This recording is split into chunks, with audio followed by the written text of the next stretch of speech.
fúkame bublifuky ako symbol tej stratenej lásky rodičov k deťom, ktoré nemôžu vidieť. Buď preto, že je styk s nimi blokovaný, buď preto, že sú zmanipulované proti rodičovi, alebo preto, že štátny aparát jednoducho odstránil jedného z rodičov zo života detí. Nechceme tu iba roniť slzy, skôr naopak chceme vyzvať tých, ktorých za naše dane sú platení za sociálno-právnu ochranu detí, že je na čase chrániť aj deti, nielen jedného z rodičov alebo svoje úradnícke stoličky. To je tá najväčšia smutná vec a najsmutnejšia je, že sa to týka nie 20 detí, nie 50, ale len za minulý rok to bolo 17 982 detí.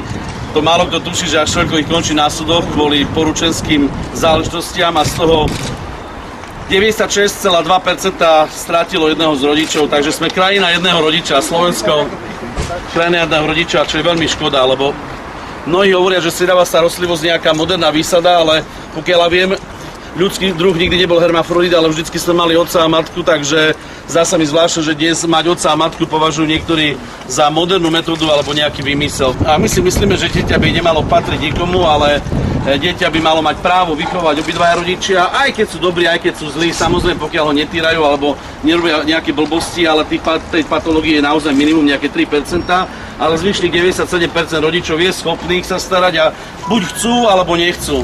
Žiaľ, veľmi veľa rodičov a hlavne otcov na Slovensku sa chce starať a je veľmi smutné, že viac ako 90% otcov stratí svoje rodičovské práva absolútne bezdôvodne.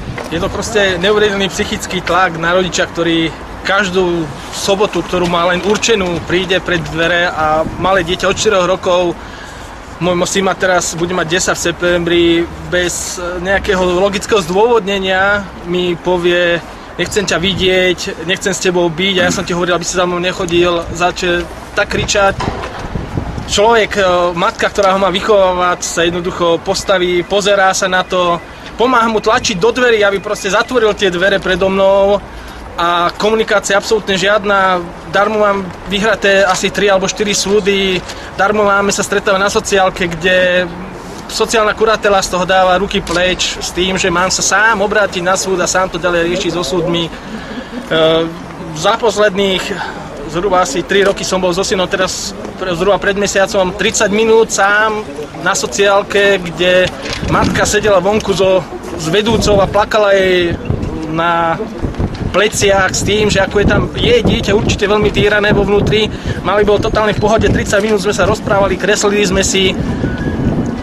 Na ďalší krát o týždeň, keď mala zase priniesť, tak už to nešlo odrazu, na ďalší týždeň nešlo a po 3 týždňoch sme sa dostali znova do takého istého štádia, ako to bolo predtým, že jednoducho malý zahlási, nejde, začne vymýšľať, chytí matku, odtiahne ju a celá sociálna kuratela len zdôvodnením tým, že aby tam nerobil nejaký v úvodzovkách bordel, tak ich pošlú domov a trvá to 2 minúty. A nebolo by lepšie v takomto prípade, ja viem, že je to taká kacírska otázka, si povedať, dobre, tak nebudem to komplikovať a nebudem za tým dieťaťom chodiť?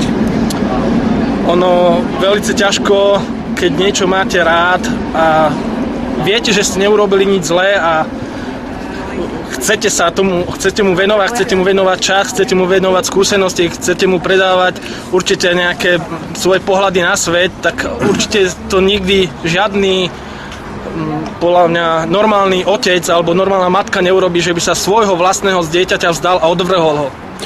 Dobre, ale hovoríte, že ho máte rád a samozrejme súdy môžu rozhodnúť vo váš prospech.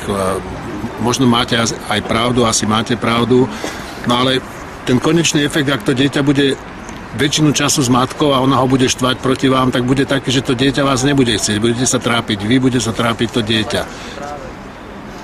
No lenže v tom prípade by mal zasiahnuť štát a toto brať ako naozaj ako týranie dieťaťa, týranie blízkej zverejnej osoby niektorým človekom, teda blízkym človekom, ktorý ho má 99% času na starosti a mal byť zasiahnuť a nedovoliť tie deti týrať. Len 0,7% v tejto krajine vďaka štátnym úradníkom má oboch rodičov. Tu máte čísla, tieto smutné čísla, ktoré hovoria jasne, že žiaľ, tie 3% rodičov sa len vedia dohodnúť, ale štát, ktorý by mal chrániť ich právo na obidvoch rodičov, len 0,7% prípadov rozhodne a zachová zverí dieťa do tzv. Striedavej osobnej starostlivosti.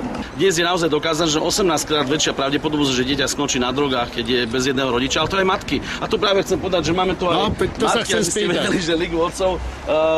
Poď povedať niečo o tom tiež bojujú obidve so syndromom zabudnutého rodiča, kde naopak otec, a to chcem počkrtnúť, že hovoríme o rodičoch, nie len o matkách. Podľa prieskumov aj tých 700 otcov, ktorí zveria dieťa, z nich tiež tých 30% manipuluje svoje dieťa, takže tu máme matky, ktoré spolupracujú už s nami 2 roky z Ligou otcov a tiež bojujú o svoje deti a o ich lásku, tak povedz niečo k tomu.